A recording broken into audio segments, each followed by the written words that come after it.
مسلمہ کا ایک سالار محکم بن طفیل اپنے لشکر کو پکار رہا تھا، بنو حنیفہ باغ کے اندر چلے جاؤ، انہیں اب باغ میں ہی پناہ مل سکتی تھی۔ اس باغ کا نام حدیقۃ الرحمن تھا، جو وسیع و عریض تھا، اس کے ارد گرد دیوار تھی۔ مسلمہ اس باغ میں چلا گیا۔ باغ میدان جنگ کے بالکل قریب تھا۔ مسلمہ کے لشکر کے بچے کچھ آدمی بھی اس میدان میں داخل ہو گئے۔ جب مجاہدین باغ کے قریب پہنچے تو باغ کے دروازے بند ہو چکے تھے۔ مورخین کے مطابق باغ میں پناہ لینے والے مرتدین کی تعداد 7,000 تھی۔ خالد رضی اللہ عنہ گھوڑا دوڑاتے باغ کے ارد گرد گھوم گئے۔ انہیں اندر جانے کا کوئی راستہ نظر نہ آیا۔ اندر جانا ضروری تھا، مسلمہ کو قتل کرنا تھا کہ یہ فتنہ ہمیشہ کے لیے ختم ہو۔ اللہ کے ایک مجاہد برا رضی اللہ عنہ بن مالک آگے بڑھے اور بولے، مجھے اٹھا کے دیوار کے اندر پھینک دو، خدا کی قسم دروازہ کھول دوں گا۔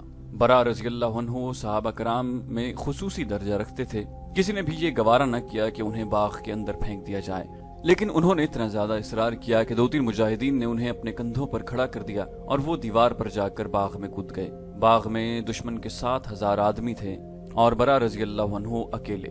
7,000 کفار میں ایک مسلمان کو کود جانا ایسے ہی تھا جیسے کوئی آتش فشاں پہاڑ کے دھانے کے اندر کود گیا ہو۔ برا بن مالک رضی اللہ عنہ سراپا عشق تھے جو آتش نمرود میں کود گئے تھے۔ انہوں نے باغ کا دروازہ اندر سے کھولنے کا بے حد خطرناک کام کسی کے حکم کے بغیر اپنے ذمے لے لیا تھا۔ انہوں نے دروازے کے قریب سے دیوار پھاندی تھی۔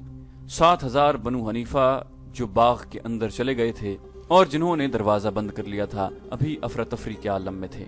انہیں معلوم تھا کہ مسلمان ان کے تعاقب میں آ گئے ہیں اور انہوں نے باغ کو محاصرے میں لے لیا ہے، لیکن وہ یہ سوچ بھی نہیں سکتے تھے کہ کوئی مسلمان اکیلا دیوار پھاند کر اندر آنے کی جرت کر سکتا ہے۔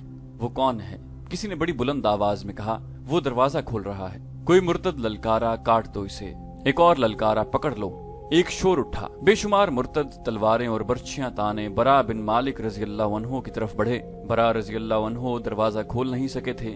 انہوں نے تلوار نکالی اور بنو حنیفہ کا جو آدمی سب سے پہلے ان تک پہنچا اسے برا رضی اللہ عنہ کی تلوار کے بھرپور وار نے وہیں روک دیا۔ وہ لڑکھڑاتا ہوا پیچھے ہٹا۔ برا رضی اللہ عنہ نے ایک بار پھر دروازہ کھولنے کی کوشش کی۔ وہ بروقت پیچھے کو گھومے، بیک وقت 2 آدمیوں نے ان پر برچھیوں کے وار کیے۔ وہ پھرتی سے ایک طرف ہو گئے۔ دونوں برچھیوں کی انیاں ان کے جسم میں اترنے کے لیے آئی تھیں، دروازے میں اتر گئیں۔ برا رضی اللہ عنہ نے بڑی تیزی سے تلوار چلائی اور دونوں آدمیوں کو اس وقت گھائل کر دیا جب وہ دروازے میں سے برچھیاں نکال رہے تھے۔ کئی مرتد برا بن مالک رضی اللہ عنہ پر مل کر حملہ کرتے تھے اور برا رضی اللہ عنہ دروازے کے ساتھ پیٹھ لگائے بڑی تیزی سے تلوار چلا رہے تھے۔ ان کی زبان سے 2 ہی نعرے گرجتے، اللہ اکبر اور محمد الرسول اللہ۔ وہ وار روکتے، وار کرتے اور دروازہ کھولنے کی کوشش کرتے تھے۔ تاریخ میں لکھا ہے کہ برا بن مالک رضی اللہ عنہ نے بنو حنیفہ کے بہت سے آدمیوں کو زخمی اور ہلاک کیا اور دروازہ کھول دیا۔ اس پر تمام مورخین متفق ہیں کہ سب سے پہلے برا بن مالک رضی اللہ عنہ دیوار پھاند کر اندر گئے تھے۔ دروازہ کھلتے ہی مسلمان اس طرح دروازے میں سے اندر جانے لگے جیسے نہر کا کنارہ کہیں سے ٹوٹ گیا ہو۔ بہت سے مسلمان خالد بن ولید رضی اللہ عنہ کے کہنے پر دیوار پر چڑھ گئے۔ یہ سب تیر انداز تھے، انہوں نے بنو حنیفہ پر تیروں کا می برسا دیا۔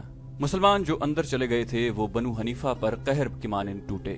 مرتدین کا قتل عام ہونے لگا۔ ان کے بھاگ نکلنے کے راستے مسدود ہو چکے تھے۔ وہ اب زندہ رہنے کے لیے لڑ رہے تھے۔ ان کا نبی خواہ جھوٹا ہی تھا، ان کے ساتھ تھا۔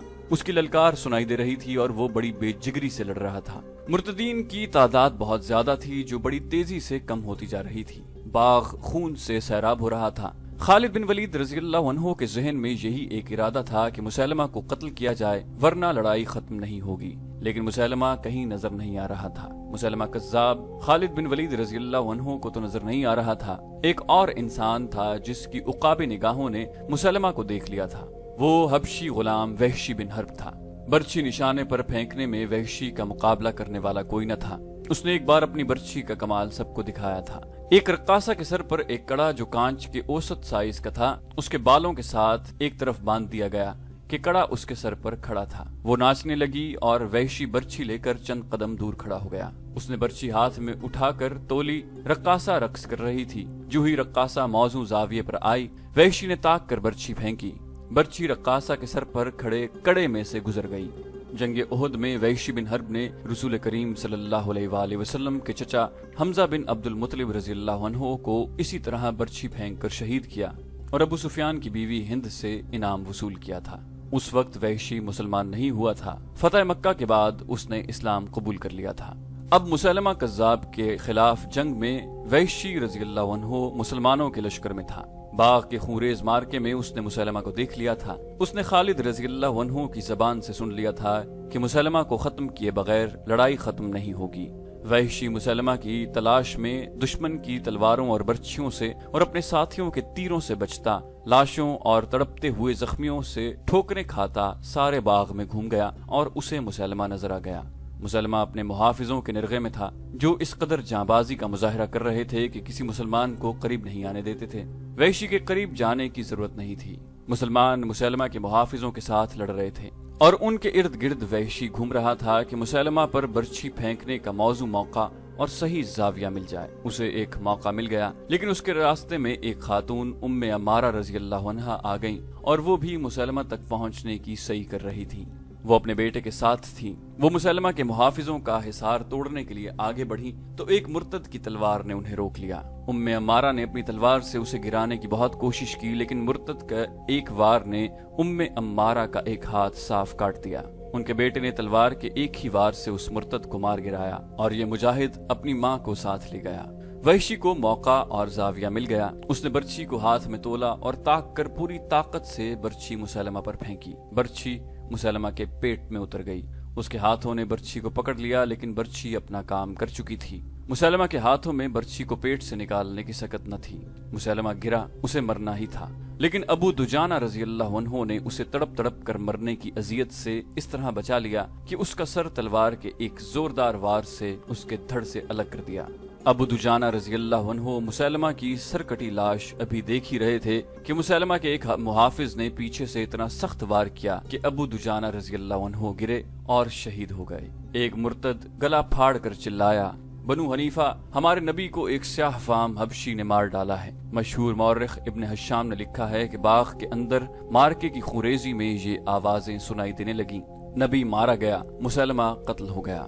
مسلمہ کذاب کے قتل کا صحرا بلا شک و شبہ وحشی بن حرب رضی اللہ عنہ کے سر ہے۔ وحشی کی زندگی عجیب گزری ہے۔ بتایا جا چکا ہے کہ اس نے بالکل اسی طرح جس طرح اس نے مسلمہ کو برچھی کھینچ کر قتل کیا تھا، حضرت حمزہ رضی اللہ عنہ کو جنگ احد میں شہید کیا۔ جب مسلمانوں نے مکہ فتح کر لیا تو رسول اللہ صلی اللہ علیہ وسلم نے مکہ کے چند لوگوں کو جنگی مجرم قرار دیا تھا۔ ان میں وحشی کا نام بھی تھا۔ اسے کسی طرح پتہ چل گیا تھا کہ اسے مسلمان زندہ نہیں رہنے دیں گے۔ وہ مکہ سے نکل گیا اور طائف میں قبیلہ ثقیف کے ہاں جا پناہ لی۔ قبیلہ ثقیف کو مسلمانوں نے جس طرح شکست دی تھی وہ بیان ہو چکا ہے۔ اس قبیلے نے اسلام قبول کیا اور وحشی نے بھی اسلام قبول کر لیا اور بیعت کے لیے اپنی جان بخشی کے لیے رسول اللہ صلی اللہ علیہ وآلہ وسلم کے حضور گیا۔ آپ صلی اللہ علیہ وسلم نے اسے کئی برس پہلے دیکھا تھا۔ رسول اللہ نے پوچھا، کیا تم وحشی ہو؟ وحشی نے جواب دیا، وہی وحشی ہوں، اور اب آپ صلی اللہ علیہ وسلم کو اللہ کا رسول مانتا ہوں۔ رسول کریم صلی اللہ علیہ وسلم نے اس کی جان بخشی کر دی۔ وحشی بن حرب رسول کریم صلی اللہ علیہ وآلہ وسلم کا گرویدہ ہو چکا تھا۔ اس کے سر پر حضرت حمزہ رضی اللہ عنہ کا قتل تھا، جس کا وحشی کو بہت دکھ تھا۔ وہ مکہ سے چلا گیا اور اس نے 2 سال طائف کے علاقے میں کبھی جہاں کبھی وہاں گزارے۔ اس پر خاموشی طاری رہتی اور وہ سوچوں میں گم رہتا۔ اس نے اسلام کو دل سے قبول کر لیا تھا اور وہ سچا مسلمان رہا۔ 2 سال بعد اپنے بے چین ضمیر کو مطمئن کرنے کے لیے وہ اسلامی لشکر میں شامل ہو گیا اور اس نے خالد رضی اللہ عنہ کے دستے میں شامل رہنا پسند کیا۔ یمامہ کی جنگ میں اسے پتہ چلا تھا کہ خالد رضی اللہ عنہ مسلمہ کو ہلاک کرنے کی کوشش میں ہیں۔ یہ فرض اس نے اپنے ذمہ لیا اور فرض پورا کر دیا۔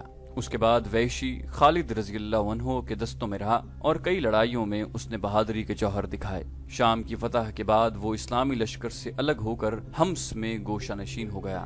مورخوں نے لکھا ہے کہ ایسے معلوم ہوتا تھا جیسے حمزہ رضی اللہ عنہ کا قتل بہت بڑا گناہ بن کر اس کے ضمیر پر سوار ہو گیا ہو۔ اس نے شراب نوشی شروع کر دی، جو عیاشی نہیں تھی بلکہ وہ اپنے آپ کو فراموش کر کے الگ پڑا رہتا۔ حضرت عمر رضی اللہ عنہ نے اپنے دور خلافت میں اسے شراب نوشی کے جرم میں 80 کوڑوں کی سزا دی تھی، جس کا اس پر کوئی اثر نہ ہوا۔